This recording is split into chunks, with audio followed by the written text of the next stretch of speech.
Hey YouTube, it's CallSign Fallen here. I'm going to be giving you an overview of my Cybergun license, WE Desert Eagle here. So you do get a speed loader with it. I do not at all recommend using this piece of trash, and I'll go over that in just a little bit. Get your mag. I opted for the CO2 version. And then I also opted for the black. So I'm not going to go over your typical review things, because there's a million of those out there, you know, safety and all that, functional. Everybody knows how a Desert Eagle works. What I'm more going to go over is the things that I wish I would have known when buying this gun. I've seen a lot of people complain about breaking their cylinders or even breaking their feeders on their mags. And I'll show you the reason for that right now. And the reason is slide drops. So this gun is more than tough enough to handle the slide drops, and it handles a ton of abuse. I've even seen people don't want to use the CO2 because it does run typically a little hotter than green gas. So I've had no problems running CO2. Where the problem lies is this follower comes up quite high on this magazine when it's empty. When it's picking up a BB and chambering it, it's fine because it's contacting the BB and only the BB. But you typically break the BB feed pickup piece off of your nozzle, because with the mag in the gun and no BBs in it, if I release it slowly, that nozzle actually impacts that follower every single time that you slide drop it. If I give it slightly more pressure, it will push the follower down and out of the way. But if you're dropping the slide aggressively over and over and over, you'll chew up your followers. Chewing up the follower is the same reason that I do not like using these. These are designed to go on here and push BBs from the front, but the spring goes down. So what I typically do is I will load these by hand. I push the follower down, push a BB in, push that BB down, you'll see it stagger left or right, push another BB in, push it down a little bit, push another BB in. They go in nice and easy that way, and this thing is just far too aggressive on the magazines. And my mags have lasted me a long time because I take care of them. Another thing that I tend to do, I don't know if others do this, is before and after every game, before and after I even load a CO2 up and shoot in the backyard, I always give a small spray here on the actual piercer and a small spray here on your valve of your silicone spray. And then just give it a couple little presses just to get those O-rings nice and wet. And if you're going to store the gun for an extended time, and this is really with any gas blowback, I tend to get them a little extra wet before I put them away, and they just stay a little extra lubricated so they don't dry out over time in the box. In fact, you can see under my safety latch there, it's quite wet, and that's because I haven't loaded the gun up in a couple weeks. But even with not loading it up a couple weeks, leave it a little wet, and it's nice and smooth. As far as upgrades to this gun go, there's really not a lot that's even necessary. Unless you're gonna do the extended barrel mod and go all crazy with it, the only thing you really need to do out of the box has to do with your barrel and hop-up. The barrels are extremely loose and you get a ton of barrel wobble. So I definitely recommend O-rings or any kind of spacer. I've seen people use tape, all kinds of things to get your barrel to have absolutely no wobble.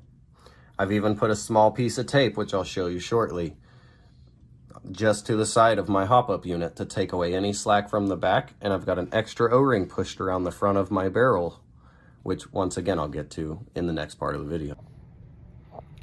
Alright, so I've got the inner barrel out for you guys here. So this is the stock inner barrel on the WE Desert Eagle, and one thing that you have to note if you're going to do this modification, which in my opinion, it's the only modification you're going to need to do to this Deagle. The hop-up bucking that comes with it, it's got fat rubber all the way out to here, but that makes the window actually much narrower than on a typical barrel. So this here's a Lambda barrel for another project, but as you can see, it's much longer. So you're not going to be able to do the standard barrel with something like a maple leaf hop, which is what I chose to run. So the thing though is with this bucking on here, it still sticks out to the same point as this Action Army hop-up bucking, for example, on this Lambda barrel, When they go into the unit, they're still going to be the same at the back, but on the inside, they are going to be a little different. That's fine though, because I still am running the maple leaf silicone 80-degree hop-up bucket in there. And then I've also got the one with the metal retaining ring, which helps the air seal nozzle very, very well.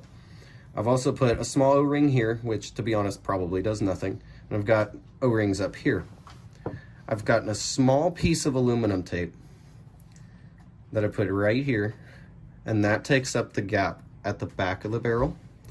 These barrels are very loose the way they come. And this is a striker barrel that I've cut down actually, a stock Amoeba striker barrel with the maple leaf hop, and I did remove the bridge on it, so it's bridgeless now, and then I polished out the inside quite well. But I cut it to be about a centimeter longer than the stock barrel, and that is so that when I put it in here, I kind of ruined all my tape here, so I'm gonna have to get a fresh piece. It actually sticks out a little bit extra versus the stock barrel. And then I'll take one of these extra O-rings, and I'm not gonna do it now because it takes a little bit of precision, but I'm gonna use these tweezers and actually push the O-ring down around the barrel. So now it has O-rings on the back and the front of the outer barrel, sealing that in, and that piece of tape will take away this little bit of slop that the back of it has. But the way that this comes from the factory, this is literally how tight your barrel is. And it's not gonna help your accuracy very much. But the hop-up bucking is definitely the #1 upgrade that's gonna change the performance of this gun. So one last thing before I reassemble this is gonna have to do with these hop-up adjustment arms and the actual screw.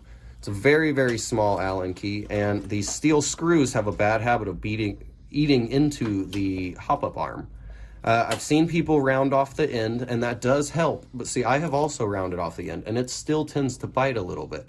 So my #1 recommendation for this is choose your BB weight, which for me, I chose 0.28. Push the hop-up lever manually down to max with something else, like I'm doing with these tweezers, and then run your screw all the way into max. And then while you're adjusting your hop-up, turn it down. It's not going to eat into the arm nearly as much as it's backing out, and turn it down until you find the point that you want to run. And then with this gun, just leave your hop up there. I wouldn't be adjusting it with this gun all the time. I mean, it's a pistol. You're not going for sniper rifle accuracy. Just doing a nice hop up bucking, maybe a barrel change, which in this case, I didn't even do a nice fancy one, and it improved the accuracy dramatically. But I'm gonna go ahead and cut here and get the gun put back together. This gun is excellent if you treat it right. Always struggling on camera. It's an amazing gun, and I definitely recommend it to the right buyer. You definitely need some larger hands for this. It does have a quite chunky grip, especially compared to something like our KWC 1911 here. It is very, very large. Me, I have very long fingers. I personally don't care for the 1911 quite as much, because I have a lot of overreach with my finger if I want to try and hold it comfortably. I always feel like I'm holding it like a scorpion stinger, and I definitely don't have that issue with the WE Desert Eagle. So if you've got large hands and a capacity to want to carry around something far too heavy, just for the sake of looking cool in airsoft, definitely buy a WE Desert Eagle. Hopefully you guys enjoyed, and look forward to any future tech tips or overviews or even other gun reviews. We have far more gun reviews on the channel if you'd like to see more. Enjoy your day, and I'll see you next time.